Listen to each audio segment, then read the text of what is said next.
Local law enforcement is calling for more internet sex stings. This after success in rounding up suspected child predators last month. Door and Brown County Sheriff's officials granted Fox 11 exclusive access to Operation Black Veil 2 last month. We showed you how quickly and easily children can fall victim.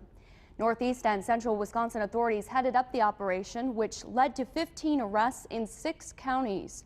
Recently, investigators got together to revisit the sting and discuss what worked, what didn't, and what the future holds. Tonight, we have the details in this Fox 11 follow-up.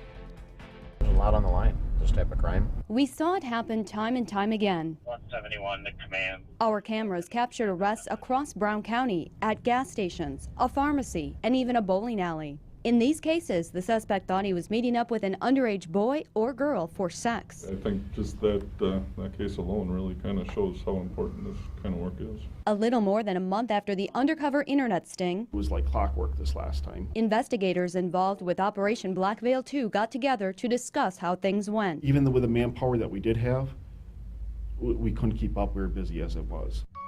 We showed you just how busy. Like right now, I have like 10 conversations going on at the same time.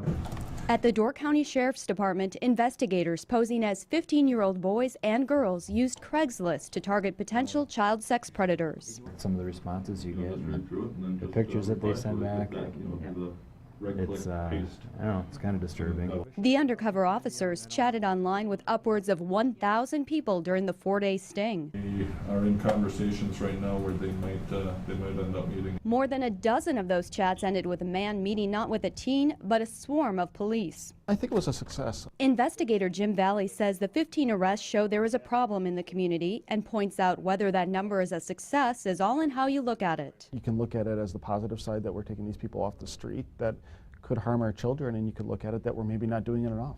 Authorities say, at any rate, the sting served as a wake-up call to the community and showed parents just how important it is to keep a close eye on their children's online activities. The community would really like us to do this all the time. You know, obviously for financial reasons it's very difficult. You know, we've got other things going on, but you know, it's definitely a high priority with us, and we're going to continue to do them as often as we can. Investigators say challenges included working with multiple agencies, making sure they had knowledge of the operation and what was going to take place. Run right there, guys. Another challenge was efficient communication. We have some new operational equipment, the new radio systems at the time, so in that regard it went very smoothly.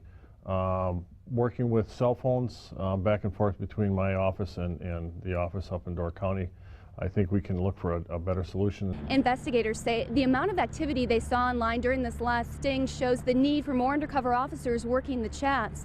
Brown County Sheriff says there are untapped resources nearby and he'll be looking into those. There's other individuals working in other police agencies, i.e. the Green Bay Police Department, Pulaski Police Department, I believe Wrightstown has one as well, that are all trained in this ICAC investigation. So if we can incorporate some of that staffing.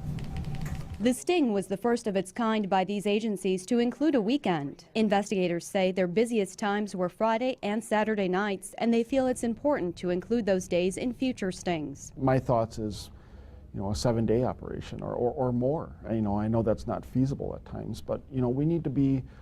We showed results on every day, no matter if it's a weekday or a weekend, and we don't control who can use a computer on what certain day. Officials say this latest operation shows they need to make a concerted effort to improve the process and carry on what they're doing until they feel they've curbed the issue. I don't think you're ever going to make it go away. We're just going to have to refine what we do in the future and continue to find different techniques to look for these type of perpetrators. Leaders all units you can meet at Memorial in Glenview. With the goal of continuing to combat internet crimes against children, officials plan to get even more agencies involved and put more criminals behind bars. Make sure that those individuals that are stalking our children, that are endangering our children, that they're arrested and prosecuted. None of the cases have been resolved. They're still working their way through the court system. Online court records show so far 4 of the suspects have entered not guilty pleas. Investigators say this is no time to skip a beat. They want to get together again early next year to discuss initiating another sting.